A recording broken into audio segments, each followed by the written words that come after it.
welcome to the locker room. I am one of your hosts, Justin Ham, and thank you so much for joining us as we journey through tough issues that guys face as athletes and as humans. Let's welcome back our guest today, Greg Skolaski, as he is here today to help us navigate the questions of guys, God, and does it matter? Greg, we're so glad you're here. For those of you who haven't been on this podcast before, Greg is an FCA teammate of mine. He serves out of now he serves the whole New York State, but he lives in the Rochester area. And we're going to talk a little bit today about what God's been doing in his life. But just a little on a personal note, this is one of my close work friends. It's a blessing to be able to have you join the podcast. He's a father. He's a great father, and just he's become a really good friend of mine. So, Greg, welcome back. Hey, it's good to be here, man. Yeah, man, it's so good to see you. So, since the last time we talked, some things have changed in your role. Yeah. Why don't you just share a little bit about what God's been doing here for you in the FCA space? Yeah, sure.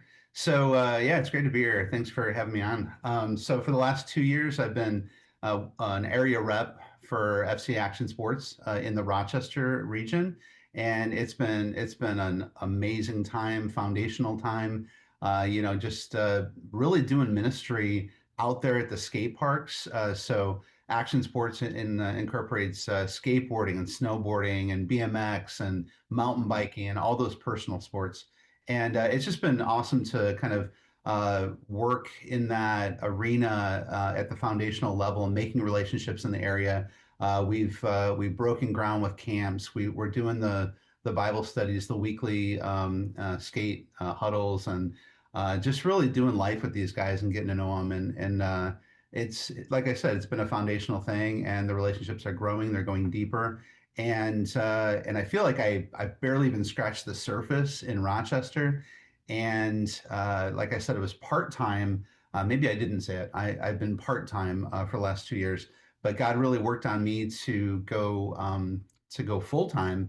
And right at that point when that really just clicked for me, I've kind of let my higher ups know about that, and that just sort of spurred the idea of looking at New York State.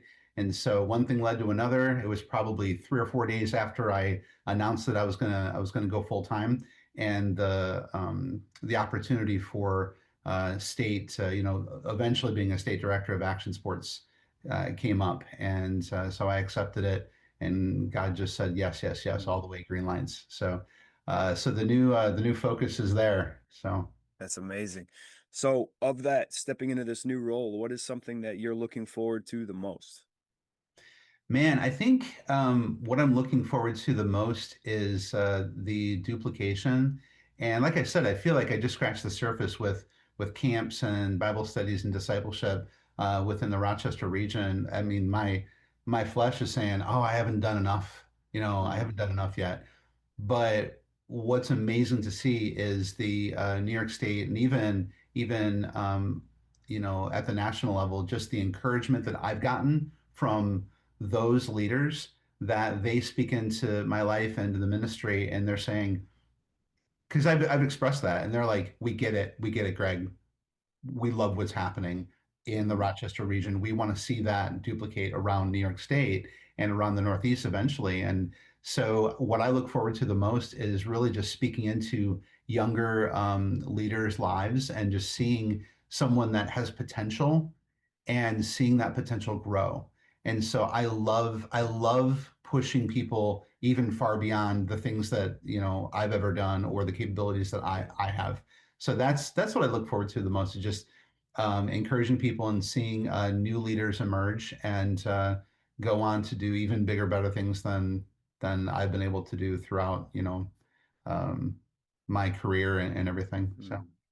Yeah, that's the beauty of FCA. And if those of you who have been listening to the podcast, like basically we have our job, if you boil it down to, is we get to use sports to share Jesus. And that's what FCA is basically about. But I think what often happens is there's such a big push, and this I don't think is intentional, but within FCA for your typical, stick and ball sports, your team sports, your football, basketball, baseball, soccer, lacrosse, and there's nothing wrong with that.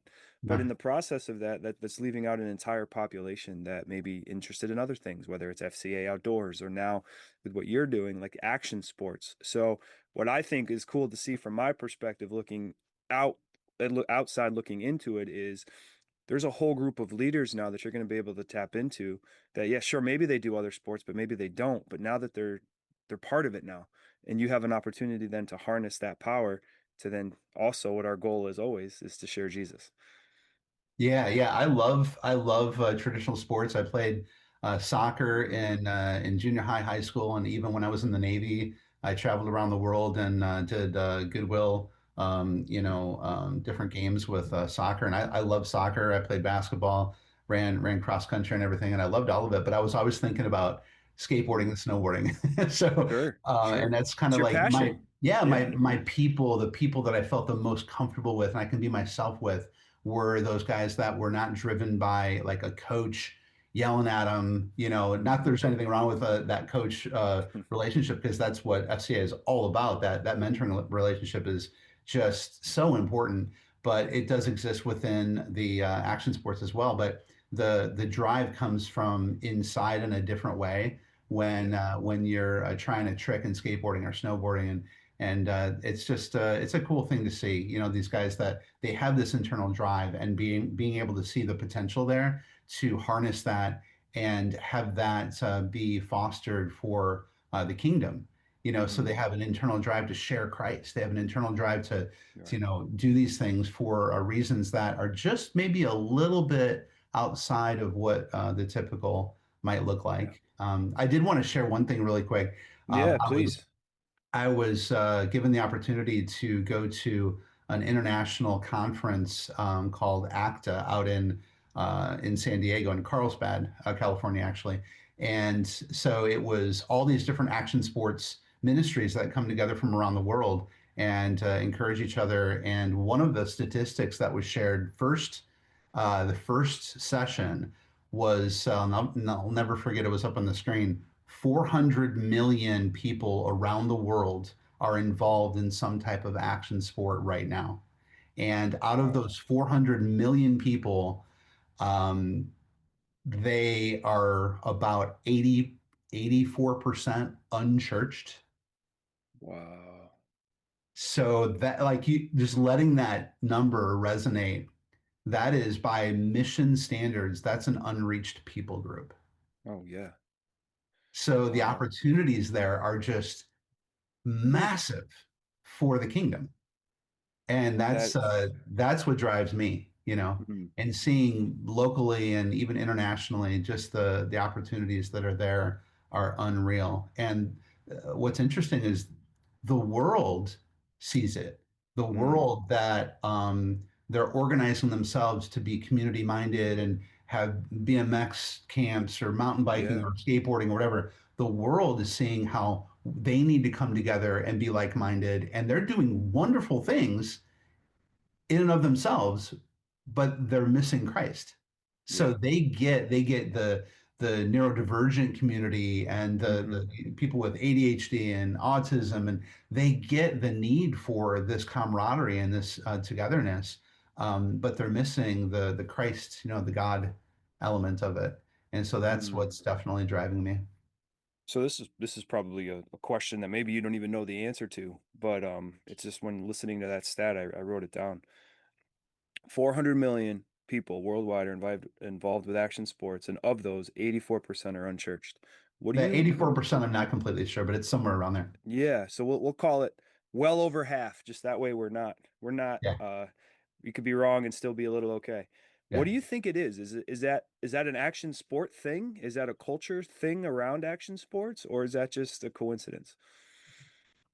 I think just being around it for as long as I have, and I took a big break too. I was really into it when I was young, and then took a large break, and then I'm back involved now. But I think part of the reason for that is a lot of people that are going to be climbing a mountain or riding a skateboard or a snowboard, they're very free spirits, Mm, and they they will challenge the norms. They will challenge the conventional Yeah. ideas about religion.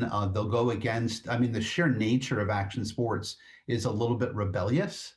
Mm. So they're the kids that are coloring outside the lines. They're the ones that are going to be demand avoidant. You demand them to do something, and they're gonna say, no, I'm going to do this over here. You know what I They're mean? And that's countercultural. I what, mean, that's kind yeah, of it's how it's skateboarding was completely, back in the 70s and 60s, 70s from what I've seen. Is yeah, this like it anti the is man, all that? counter, yeah, absolutely, it is countercultural. So the fact that they're unchurched is not surprising to me. But at the same time, when you meet them where they are, Mm. and you skate right alongside of them, or you're on the mountain with them, they are more than willing to open up and start telling them or telling you the things that they struggle with, the things that Mm. they're thinking about when it comes to God. They're very open to God, but sometimes they're not as open to something that's organized.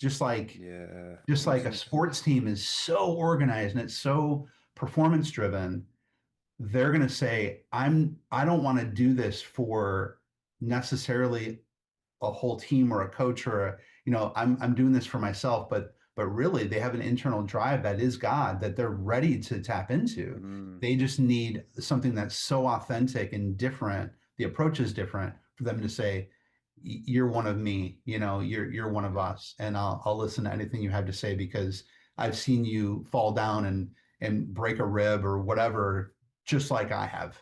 You know what I yeah. mean? So No, I think that's interesting, and I love what you just said. At some point in there, you mentioned how it's more like it's like an internal motivating factor. It's not the performance based, right? So I was a soccer and basketball guy, right? So like everything I did was, yes, I loved it and I wanted to be the best version of myself, but I also knew that I had a coach that controlled the playing time. So it's like the better I do, the better chance I have of playing, and then the better chance I have of playing, whatever. But for these guys or and gals, like these action sport athletes, like it's all internal. So like it's just fascinating to me because I'm sure they would be kind, and what in my experience is like they're incredibly welcoming and very, like this, but what's the difference in how you would share the gospel with, let's say, a skater at a park in a way that I couldn't as a basketball coach? Like, what's the access point that you have as someone who's in there on the skateboard, falling down right next to them? Not that they wouldn't listen to me. They probably would like me and be very inclusive to me and welcome me, sure. but I'm not one of them. So, like, because I'm not one of them and you are, what's the benefit in you being the one who's there sharing Jesus? Yeah, I think the initial open door is the fact that I can show up to a park or a mountain with a snowboard in my hand or a skateboard in my hand, and and they're looking at me going, "Hey, what's up?" We Mm, already have something in common. yep. So that's obviously an open door. And if you I heard one entire ministry, I think they call it a lift ministry, a ski lift or a chairlift ministry, where you Oh, no end up way. getting on a chairlift with someone that you don't know, and by the time Yeah. you get to the top you have a chance to ask questions, or I've heard that lives have been given over to the Lord right on the Wow. chairlift because That's you, incredible. depending on the mountain, you might have 10 whole minutes Yeah. if it's a huge lift. You know what I mean? So it's like you're there, you're doing what they do, and immediately the opportunities are open in a different way. Deeper than that, I would say someone that is not a skater, a biker, whatever, but they see people show up again and again and again, and they're just there and they're Mm, not going away. That's that relationship that at some point it doesn't matter if you are riding a skateboard or a snowboard or have that camaraderie. Um, Knowing that you're authentic and you're not going away. mm, I've had, I'm a skater, but I'm not like the greatest skater on the planet. And guys have been seeing me there at the skate parks for the last 4 years overall, and they've come up to me, and maybe we don't have like the deepest relationship, but they're just like, yo man, thank you. They don't even know what to mm. say sometimes. They're just like, thank you for just, you just keep coming back, and Yeah. there's the pizza, and you're doing the Bible studies, and sometimes they're just like, thank you for not giving up. And these are guys, Mm, some of them are rough. They're rough individuals. You know that I'm they're sure.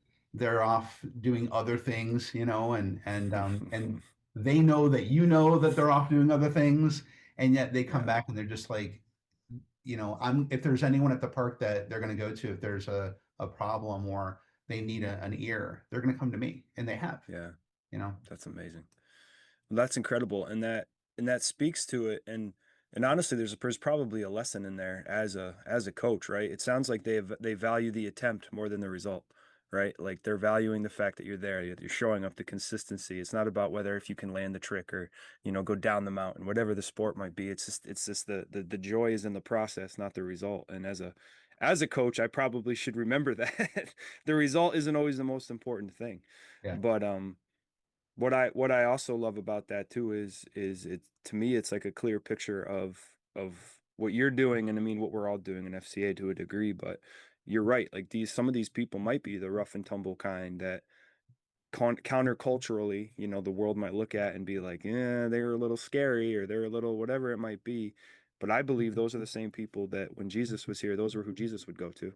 And rather than um kind of leave them out there, you're meeting them where they're at, and in a way you can form a relationship with them that just anybody off the street might not be able to, because you can speak the language.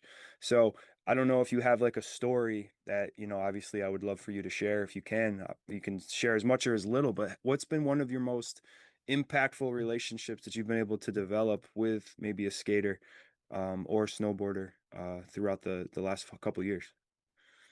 Yeah, there are probably two relationships. I mean, I can tell a couple of stories, but there's one relationship that started from day one when God was working on me during COVID, and I was coming back to skateboarding and just realizing that at a guy that's pushing 50 years old. I'm 53 now, but back then I was coming Get up out on of here, you're 50. not 53, don't Yeah. lie.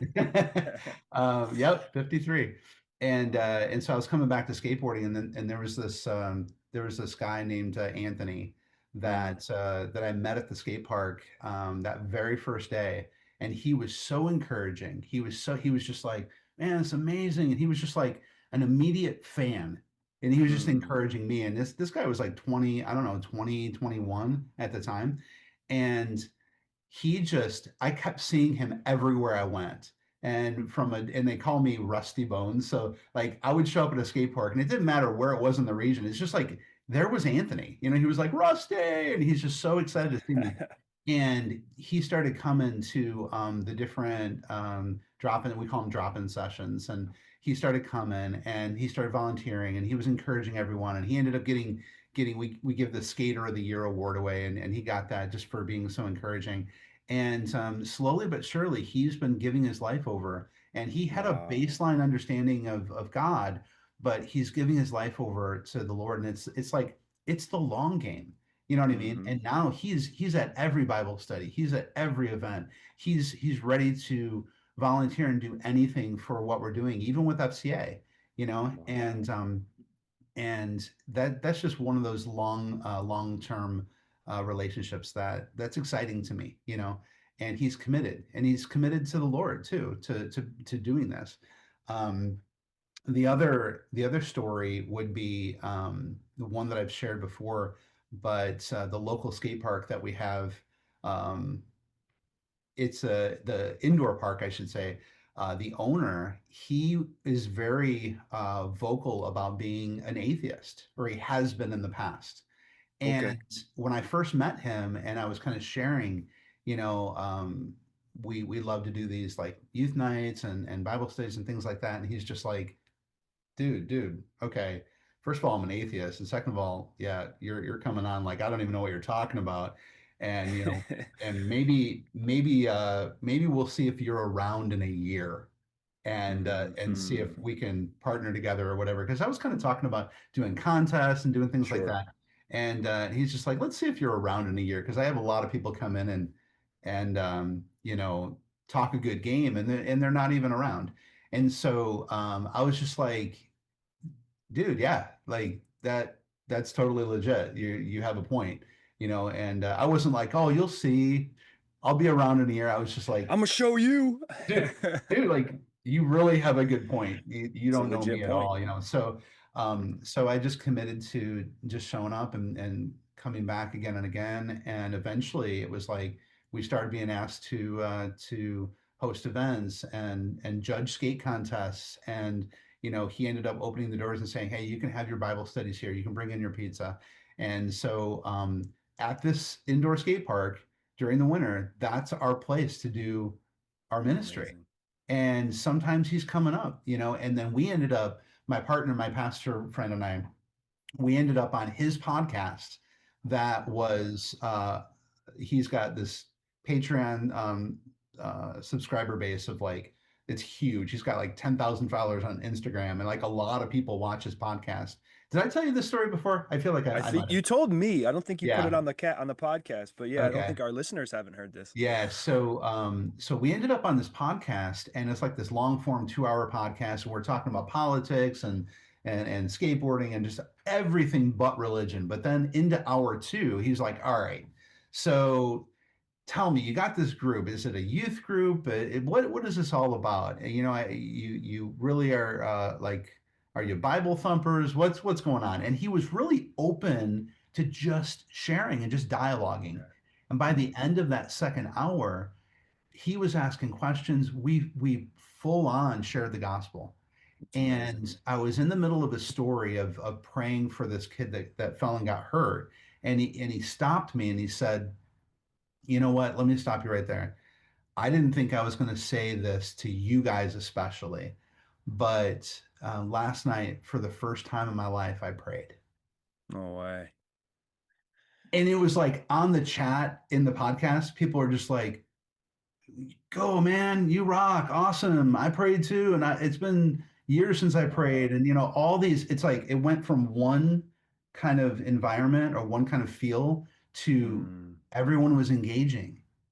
And then that next day, when we showed up for an event at the skate park, we had probably between Garrett, my ministry partner, and I, we had probably 5 people each come up to us and say, Wow. "Heard you on the podcast. I've fallen away from God and I want to come back. Hey, would you have time for coffee?" Hey, it's just like, here's this atheist, and on the podcast, he's like, "You know what? You guys are doing this thing, and you're not trying to push major agenda. You're just like, you're doing it. You're community minded, and you're probably doing more for the skate community than a lot of guys that might talk bad about you." Mm. And he's defending us Yeah, right on the that's podcast to amazing. these people that are like, "Hey, why are you, hanging out with these Christians?" Mm.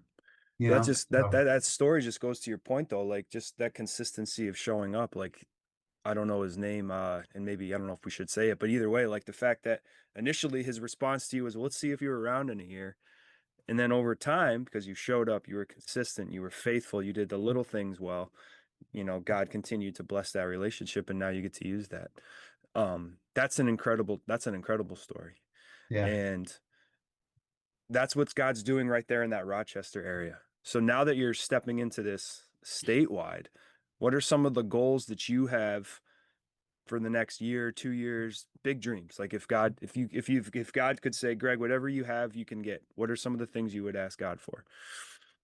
Yeah, that's a great question, and it's really what I'm grappling with right now. I'm working on my vision-based ministry plan right Mm, now, and I think if I was to say a big picture, it's to duplicate what's happening in Rochester around the different regions of New York State. So really just diving into every partner relationship that we can find. So if there are ministries, any kind of action sports ministries around the state that are happening, we want to partner with those ministries sure, and be a resource as FCA, and bring whatever we can, bring Bibles, bring resources, discipleship, training materials, and kind of augment and support what's already happening around the state, and sure, then through those relationships, establishing FCA as a presence within action sports. And so not to try to come and reinvent the wheel, so to speak, but to already existing organizations, be there for them so that they know that we're not like a threat or a competition. We're there to do ministry alongside of them. So that's number love that. one. And then really establishing relationships with any kind of FCA presence around the state. So your friendship and your relationship means the world to me because you've got that capital region, up and running and just like getting to know you and all the people that you're with Yeah. even better. And like just spending time with you recently opened up some doors for action sport relationship. So Yeah. and that's like I need to find those relationships all over the state, and then just getting those Bible studies started, getting those camps going, and really it's just the boots on the ground. I think big picture, big vision. I would love to see like a huge skate church established in each region and Love have that. have facilities, But really, that's kind of like way down the road. I Mm. think doing church um, at the uh, at the skate parks, on the mountains, on the trails, and really just having that ministry thrive is what I see happening. And then, like I said, someday having facilities, having skate churches, having a place where these people that would not darken the doors of a traditional church would come to and hear the word and be with people that are like them. Yeah. So knowing how the FCA process works, those of you who are listening, so we are a fully donation-based ministry, right? So we can't start doing any of the work that we do until we hit our support goals that we need to have to be able to launch. So right now, Greg is in the process of finalizing his support raising, but until he meets that threshold, he's not really able to start doing any of the ministry work. So one of the things that I will ask, so he doesn't have to, is if this is resonating with you and you find yourself saying, I love what Greg's saying, I love the fact that he is he's speaking to me, he's able to get access in front of these athletes in a way that maybe anyone off the street couldn't. If that's something that resonates with you, we're going to put in the description of this video, if that's okay with you, Greg. I didn't even ask you this, but we're going to put your Great. org, which is what we use to support people. It's his funding org. So if that's something that you're interested in, I'd really encourage you, and I'd prayerfully, of course, talk about it. But Greg has the opportunity to do something here in New York State that's never been done before. So we're those of you listening, and I get to see it firsthand. But Greg is about part of something that God is really going to unleash here in the Northeast eventually, but right now in New York State. So in order for him to get to the point where there's skate churches and things across the region, he needs to be able to meet that ministry goal first. So those of you listening, if you feel led, please consider maybe donating and joining Greg's team, because he's going to be doing an amazing thing. So that's my promo. That way you didn't have to do it. I'll do it for you. But if there's Dude, man, anything there thank you you so want to add, much. if there's anything you want to add to that piece before we move on to the next part, but just feel free Oh to man. whatever you got. Yeah, no, I really appreciate that. The only thing I'll add to that is you mentioned New York and the Northeast, and being in ministry of any kind, whether it's church ministry or parachurch or not for profit, um, it's a very dark region of the country, Hmm. and much of it is very, I mean, whether you want to say conservative, liberal, whatever, that doesn't really matter. But it is a darker area of the country when it comes to just receptiveness to um, I don't want to say the Lord, but like religious ideas. Hmm. It's a little more difficult. Now, when you break through that surface and you get alongside, the openness is there to talk about the Yeah. Lord. It really is there, but there Yeah. is a preconceived notion, and so as we do the work in New York, and then even augment what's happening around the Northeast, just be in prayer. That's one thing. Mm. Whether or not you come alongside, and partner, but just praying for this when you think of it, that's really important to me. And then one of the things that kind of in that same vein, right? So we do like, I mean, here I serve in the capital region, and it's been on like Barna polls and stuff that the capital region of New York State is one of, if not the most post-Christian cities like in the United States, like between Schenectady, Troy, and Albany. Like there's just data. It's at one point it was the number one. It might be within the top 10 now, but it's that not even not Christian, it's post-Christian, like almost beyond it. And one of the barriers that we are wrestling with in traditional FCA is, getting things launched in campuses. And we are seeing that happen, and God is opening doors, and it's an amazing thing to see, and we're so excited. That's a benefit that you don't have to worry about. You don't have to, is if I'm understanding it correctly, like you don't need to go through a school, you don't need to go through a campus. You can just pop up, show up, and just launch ministry. And you don't have the regulations of necessarily needing to follow the traditional, or maybe I should ask, is there a similarity, or do you kind of have more freedom? That might be the best question. Like, it's not Yeah, like I you have to think go to like a high school and get a huddle launched. You can just, what does that look like for you? Do you have the yeah, parameters? I think there's pros and cons on both sides of it. The traditional campus ministry approach, and then the non-traditional. There's pros and cons. I think the on the surface, it feels like there's so much freedom Mm, when you're not on campus sure. or at the high schools. It feels like there's a lot of freedom, and I think to some level there is. But you're coming up against that. It's almost like a cold call. Yeah, Like that's true. if you're in sales, like calling someone that's not expecting your call and going, do you want to have a relationship or start a Bible study, or do you want to hear Sure. about what Jesus did for you? It's like that's a cold call. And so that's a little more tough when you're at the skate parks and everything. But the freedom is there to do it. But there's some regulation too. We can't necessarily just show up at a skate park and put up a table and plant a flag. And there are some cities and municipalities that may come sniffing around going, hey, you can't actually do that here. So it's like you're kind of going into a different country and needing to play by those rules too. Sure. No, that makes Um, sense. yeah, but then the traditional approach, when you do go through the proper channels, you start your either a club or a huddle on campus. Now, like say you have that open door to pray before a practice, and Yeah. now there's like all of a sudden there's 25 kids that Yeah. are there. Not, I mean, maybe they're ready to listen, maybe they're not, but they kind of have to listen because it's been approved. So it's Sure. like once that initial footwork is done, now you have that sort of the ready-made audience, which is what we don't have. You know what I Yeah, mean? that's true. So there's different ways of looking at it.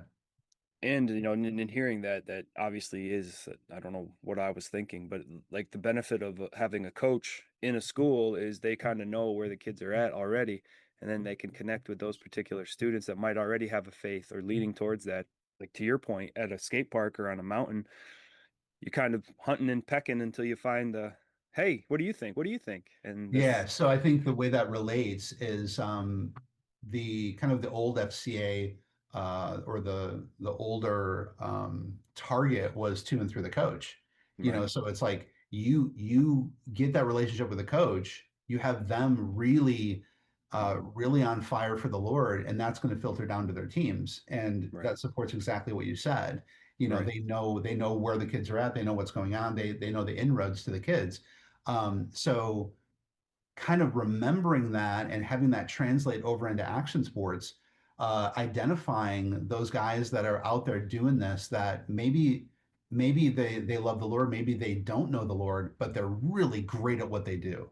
They're just Yeah. like they're the benchmark, they're the leaders, they're the model of what it is to be a skater or a surfer or a mountain climber, whatever it is. They already have that street cred, Yeah. and people are already looking up to them and saying, identifying first of all the ones that love the Lord, and maybe they're just apprehensive about sharing that and fostering Sure. that. And then all of a sudden you have that ready-made group of people that are willing to listen to what this guy has to say. So as someone that I wasn't winning any awards skateboarding or snowboarding. You know what I mean?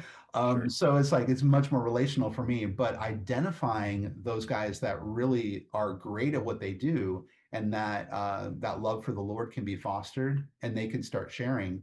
That's what's exciting for me to take the step from local to the state Yeah. level to be able to identify those people. And so the opportunities are probably going to be endless for me around New York State. I mean, New York City Hmm. alone Right. has, I mean, the skateboarding culture in New Huge. York City is massive. And I know that the guys that have a relationship with the Lord are there, and the ones that are seeking are there too. So Mm. Well, and I think, here in New York, I mean, here in the Northeast region, we've only been in the Northeast region since 2010. So when I'm taking calls and meeting people, they're like, I didn't even know FCA was here and I didn't even know what it is. So that's a reminder too, right? For those of you who might be listening, maybe you stumbled upon this podcast and you can use your ability as a skater, as a snowboarder, whatever your passion is with the action sports, there's a way to use that to further ministry. So, hopefully this podcast will also help you too. Maybe attract more and get your vision out there, because you're right. Like, just in New York City, I know obviously LA is probably a huge skate city, but New York City's got to be right up there because it's up there with pretty much in any category. New York City is always at the top of almost most lists. So, and it's 3 hours away from me. I don't know how far it is from you, Yeah, but like 5.5, I think. oof. But so yeah. Well, before we get out of here, I just wanted to is there any last thing or ask, or how can the FCA the locker room be supporting you as you're in the process of launching into action sports statewide? Man, I just appreciate the opportunity to hang out with you and talk to you. And I know that uh, just the concept of attaching state, anything, state director, state, whatever that title is, it's going to open up doors for me just because my purview is larger. So, Mm, like I mentioned, when I was in California in San Diego for that conference, just the fact that I was representing New York State, that opened up doors for me. And I had sure. professional skaters and guys that are in ministry that are doing ministry all over the world. They're like, "Hey, dude, I want to talk to you about this opportunity," you know, and sorry, I had a call coming in. No, you're good. Yeah, and so the idea that just that platform is larger is exciting, and I would say like I've got some guys that do ministry all over the world. Having them as a guest, maybe on your podcast or something like that, because there's Let's do it. opportunities and things that are happening in the spring that are coming up. That might be if I can make an ask, if you're opening, that might be a Absolutely. really cool thing. And they already have relationships with FCA just out on the West Coast. Let's So do they're it. finding out that New York is opening up new things, and they're like, dude, let's make this work. Let's make something happen. So again, Mm, going back to the partner concept, FCA Action Sports is and that's really being led by Laura Matero from the national level. Her ability to partner with other organizations and make things happen that will benefit both that organization and the growth of FCA is phenomenal. And I just want to kind of carry that DNA to New York State. I love that. Well, we will help you in any way that we can and help get the message out there. That's something that, we both Vincenzo and I are very, very much on the same page with. You know, it's all about FCA. It's all about Jesus, really. And if FCA is able to open doors through helping other people, like in our podcast, we would love to do that. So, however we can help you, to your point, like it's really, if people are working for the kingdom, we're all on the same team, whether it's FCA, whether it's another, parachurch ministry, we're all together. So how can we work smarter, not harder? And it's not Yeah. a competition. I mean, because we're all in the same area and we're all trying to see people's lives change for the kingdom. Yeah. So, well, anyway, it's been great to chat with you, Greg. It's always good to catch up and touch base. And we will, if you're okay with it, we'll put your support links in the page, and Yeah, I'm we'll go absolutely from okay there. with that. All right, that sounds good. Well, thank you guys so much. We will catch you on the next episode of the Locker Room. And Greg, as always, it's a pleasure to see you. So until next time. Have a good day.